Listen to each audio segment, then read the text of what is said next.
Study IQ IAS, अब तैयारी हुई अफोर्डेबल। नमस्कार दोस्तों लंबे समय से आप सुनते आ रहे होंगे कि पाकिस्तान की इकोनॉमी बहुत ज्यादा खराब है और इसकी वजह से पाकिस्तान IMF से मदद चाहता है। अभी लेटेस्ट यहां पर जो बातचीत हो रही थी पाकिस्तान और IMF के बीच में, इंटरनेशनल मॉनेटरी फंड के बीच में, उसमें पाकिस्तान 1.1 बिलियन डॉलर चाहता था, लेकिन यहां पर जो भी बातचीत थी वो आपका फेल हो गया। ये आप देख सकते हो, Pakistan economic crisis, Pakistan again fails to reach deal with IMF on bail out package. और मैं आपको बता दूं कि इस समय लेटेस्ट जब मैं वीडियो रिकॉर्ड कर रहा हूं तब पाकिस्तान के पास जो फॉरेक्स रिजर्व है वो 3 बिलियन डॉलर से भी नीचे जा चुका है। तो आप सोच सकते हो कि क्या इस समय हालत हो गई है। तो इसको डिटेल से जानेंगे कि एग्जैक्टली क्या बातचीत हुई और यहां पर क्या बोला गया और किस तरह का पैकेज है, ये कब अनाउंस किया गया था। काफी कुछ जानने को इस वीडियो के अंदर, चलिए आगे बढ़ते हैं। लेकिन इसके साथ साथ ध्यान रखिएगा, आज आखिरी डेट है, आज 10 फरवरी को आखिरी दिन है जब हमारा यूपीएससी का जो कोर्स है, जैसे कि अगर आप इस साल का प्रीलिम्स का एग्जाम दे रहे हो तो ये SIP प्लस ज्वाइन कर लीजिए ताकि आपका प्रीलिम्स क्रैक हो। अगर आप 2024 के लिए यहां पर प्रिपेयर कर रहे हैं तो ये वाला जो प्रीलिम्स और मेंस का फाउंडेशन बैच है वो ज्वाइन कर लीजिए, क्योंकि इसके अंदर 1000+ आवर से ज्यादा की लाइव क्लासेस होगी और पूरा प्रिपरेशन कराया जाएगा। और प्रीलिम्स का जो बैच है इसके अंदर आपको 200 से भी ज्यादा घंटे की लाइव क्लासेस होगी, बुक्स आपके घरों तक भेजे जाएंगे, ऑल इंडिया ओपन टेस्ट। मतलब कि जो भी कोर्स लेना है, चाहे हिंदी का प्योर बैच हो, कोई भी हो, use the code Ankit live to get maximum discount. इसके अलावा और अगर आप ऑप्शंस MCQs अटेम्प्ट करना चाहते हैं तो मेरे इंस्टा पेज पर जा सकते हैं, वहां पर स्टोरीज में जितने भी MCQs हैं वो मैं डालता रहता हूं, उसको आप अटेम्प्ट कर पाएंगे। तो चलिए शुरुआत करते हैं और सबसे पहले देखते हैं एग्जैक्टली यहां पर हुआ क्या है। देखिए, पाकिस्तान के पास पैसा नहीं बचा, ये एकदम बिल्कुल सही बात है। और IMF के साथ उसकी बातचीत हो रही थी पिछले लगभग आप कह सकते हो 10 दिन से। एक्चुअली क्या है कि IMF की जो डेलीगेशन है, जो टीम है, वो 30 जनवरी से लेकर, मतलब कि वो पाकिस्तान पहुंची और 30 जनवरी से लेकर ये 9 फरवरी, मतलब कल तक यहां पर बातचीत हुई। और ऐसा लग रहा था कि ये बातचीत सक्सेसफुल हो जाएगी, पाकिस्तान को कुछ मदद मिल जाएगा, पैसा मिल जाएगा IMF से। लेकिन ये जो पैसा है वो भी नहीं मिल पाया और इसी की वजह से इनफैक्ट जो फाइनेंस सेक्रेटरी हैं पाकिस्तान के, उनका तो अभी भी ये कहना था कि अभी भी हम कोशिश कर रहे हैं, हो सकता है कि यहां पर हम बैंकरप्सी की तरफ जाएं, उसके जस्ट पहले IMF हमें यहां पर मदद कर दे। पाकिस्तान के कुछ न्यूज चैनल्स के अंदर यह भी बताया जा रहा था कि जो सेक्रेटरी ऑफ फाइनेंस हैं वो यहां पर ऐसा सोच रहे थे कि जो डील है वो ऑलरेडी स्टक हो गया है। लेकिन लेट मी टेल यू, जो लेटेस्ट यहां पर खबर वही है कि अभी भी जो बातचीत है उसमें डेडलॉक आ गया है। मतलब IMF कुछ कंडीशंस रखना चाहता है। IMF ऐसे तो पैसा देगा नहीं। IMF जब तक एश्योरेंस नहीं मिल जाएगा IMF को कि पाकिस्तान इकोनॉमिक सुधार कर रहा है, इकोनॉमी के अंदर जो भी स्टेप्स लेने हैं उसको कर रहा है, तब तक IMF पैसा नहीं देगा। तो जो भी बातचीत हो रही थी IMF और पाकिस्तान के बीच में वो फेल हो गया है और 1.1 बिलियन डॉलर जो मिलने थे वो अभी के लिए पाकिस्तान को नहीं दिया जाएगा। जहां तक IMF डेलीगेशंस की बात है, लेट मी टेल यू, यहां पर 30 जनवरी को जब डेलीगेशन पहुंचा पाकिस्तान के अंदर और जब IMF ने अपने कंडीशंस रखे तो यहां पर आप देख सकते हो पाकिस्तान के जो प्राइम मिनिस्टर हैं शहबाज शरीफ, उन्होंने कहा कि जो बेल आउट कंडीशंस हमारे ऊपर डाला गया है इट इज बियॉन्ड इमेजिनेशन, मतलब हमारी सोच से भी परे है। कहने का मतलब है कि जो कंडीशन IMF पाकिस्तान के ऊपर डाल रहा है वो पाकिस्तान फुलफिल ही नहीं कर सकता, ऐसा खुद पाकिस्तान के प्राइम मिनिस्टर शहबाज शरीफ ने कहा था। अब आपके मन में क्वेश्चन आ रहा होगा कि ऐसे क्या कंडीशंस हैं।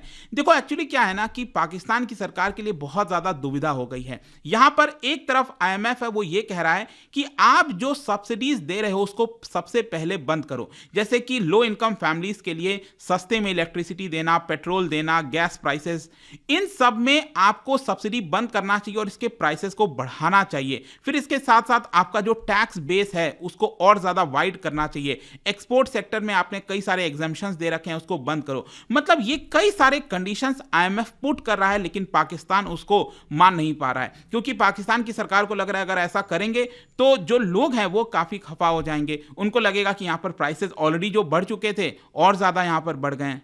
फिर इसके साथ साथ आईएमएफ ये भी कह रहा है पाकिस्तान को कि आपके जो दोस्त हैं, मतलब आपके जो करीबी कंट्रीज हैं, जैसे कि चाइना हो गया, सऊदी अरब हो गया, उनसे आप मदद लो, उनसे आप ये कहो कि कुछ डॉलर्स जो है आपके खाते में डाल दें एक रिजर्व के तौर पर, कि अश्योरेंस रहे कि चलो कुछ ना कुछ डॉलर्स जो पैसा है वो आपके पास पड़ा हुआ है। तो ये सारी चीजें काफी जरूरी हो गई हैं। जहां तक इस बेल आउट पैकेज की बात है तो लेट मी टेल यू, 2019 में आईएमएफ ने एग्री किया था कि हम पाकिस्तान को लगभग $6.5 बिलियन ये प्रोवाइड करेंगे। तो ये $6.5 बिलियन ऐसा नहीं है कि एक साथ दे दिया जाता है, यहां पर आईएमएफ पार्ट में इसको देता है, कभी $1 बिलियन, कभी $1.5 बिलियन, इस तरह से पार्ट पार्ट में देता है, क्योंकि आईएमएफ ये भी देखता है कि जब वो पैसा दे रहा है क्या उसका सही उपयोग हो रहा है कि नहीं, जो आईएमएफ ने कंडीशंस रखे थे क्या उसकी पालना हो रही है कि नहीं।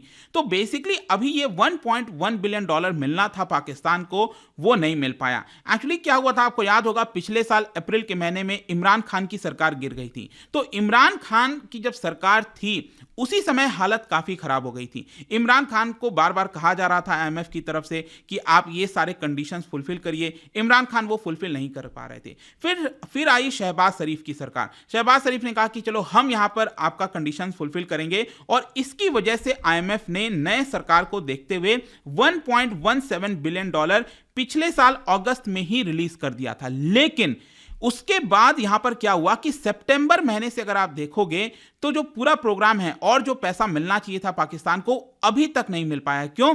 क्योंकि शहबाज शरीफ भी अपने वादे से पीछे हट गए। शहबाज शरीफ को भी फुलफिल करने थे कई सारे कंडीशंस आईएमएफ के, वो फुलफिल नहीं कर पाए। लेकिन अब हालत इतनी ज्यादा खराब हो गई है कि वो कंडीशंस को मानने में मजबूर हो गए हैं। और मैं आपको बता दूं अभी क्या था लंबे समय से कि पाकिस्तानी जो रुपी है, डॉलर के मुकाबले जो रुपी है पाकिस्तानी रुपी, वो आर्टिफिशियली कंट्रोल किया हुआ था, और $1 इक्वल्स टू लगभग 230 पाकिस्तानी रुपी पर चल रहा था। लेकिन आईएमएफ की कंडीशंस थी कि नहीं, आपको इसको मार्केट रेट पर डिटरमाइन होना चाहिए, और फिर इसको फुलफिल किया गया। और आप देखो अचानक से जैसे ही ऐसा हुआ, ये आप देख सकते हो यहां पर अचानक से आपको डेप्रिसिएशन देखने को मिलेगा, और इस समय लगभग 270-275 $1 इक्वल्स टू पाकिस्तानी रुपी देखने को मिलेगा।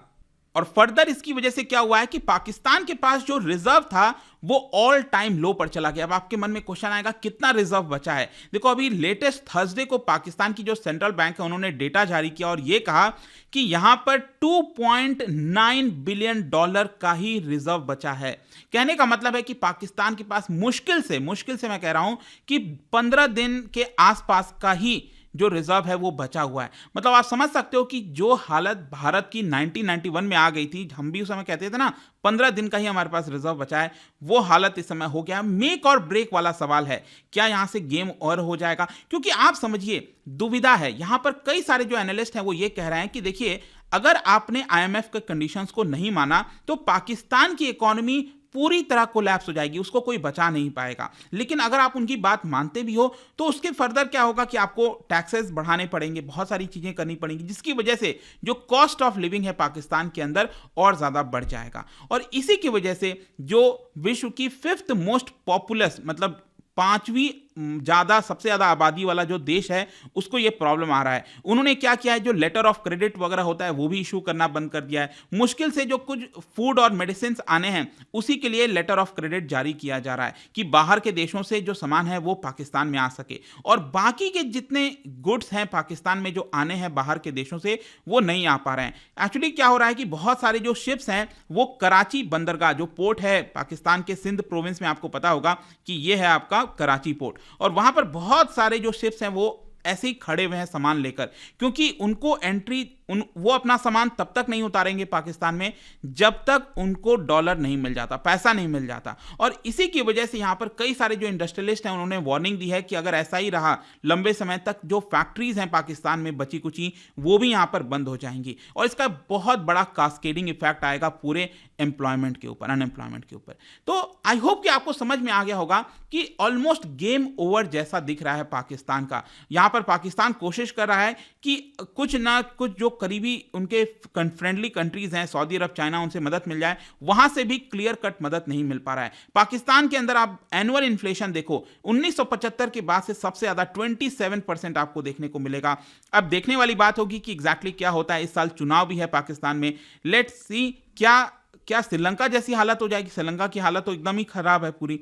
तो पाकिस्तान भी वही, कोई बहुत ज़्यादा डिफरेंस नहीं है, बट देखना होगा यहाँ से किधर जाता है पाकिस्तान। एंड आई होप कि इस वीडियो के माध्यम से आपको हर एक पहलू समझ में आया होगा। और जाने से पहले एक इंटरेस्टिंग क्वेश्चन क्या बता सकते हैं कि which among the following would result in the fall of asset price? इन चार में से किस चीज की वजह से जो एसेट के प्राइसेस हैं किसी भी देश में वो गिर जाते हैं? इकोनॉमी का क्वेश्चन है, इसको ध्यान से पढ़िए। और इसका राइट आंसर मैं आपको बता दूं, मेरे हमारे इंस्टाग्राम पर मिलेगा, जो स्टोरीज है वहां पर मैं डाल दिया करता हूं। और वहां पर अगर आप मान लो नहीं हो, कोई बात नहीं, टेलीग्राम से भी ले सकते हैं इसका सही उत्तर। मैं कई सारे जो एमसीक्यूज हैं वो यहां पर स्टोरीज में डालता रहता हूं। बाकी अगर आपको पीडीएफ चाहिए तो टेलीग्राम पर आइए, अलग अलग सोशल मीडिया पर आप जुड़ पाओगे। और जैसा मैंने बताया था, यूपीएससी के अंदर जो भी बैच आपको ज्वाइन करना है, आज आखिरी डेट है, don't miss this. And I hope कि वीडियो आपको पसंद आया होगा। मिलता हूं आपसे next time. Till then, thank you very much, see you soon.